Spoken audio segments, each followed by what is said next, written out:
What would happen if I stop paying child support services I can provide for my son on my own? If there's an open case with Oklahoma DHS, then they can start enforcement proceedings. So if you're not paying through them, to them it's going to look like you're not paying at all, which could cause them to file contempt citation.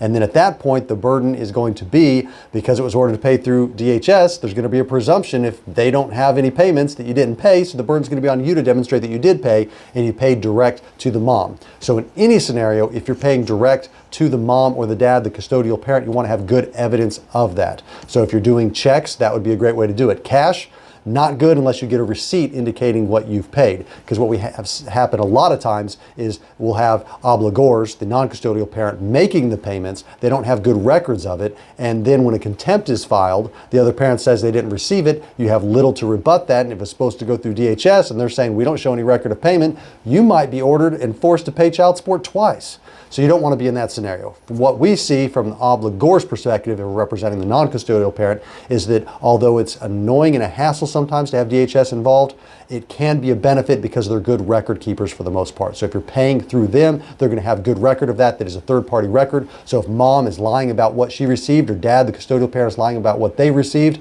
you've got good records from DHS to indicate that those payments were paid by you, so you're in a good position. So if you're really good at handling records on your own, that's one thing, but if you're not, sometimes it can be good to pay through DHS just for that purpose.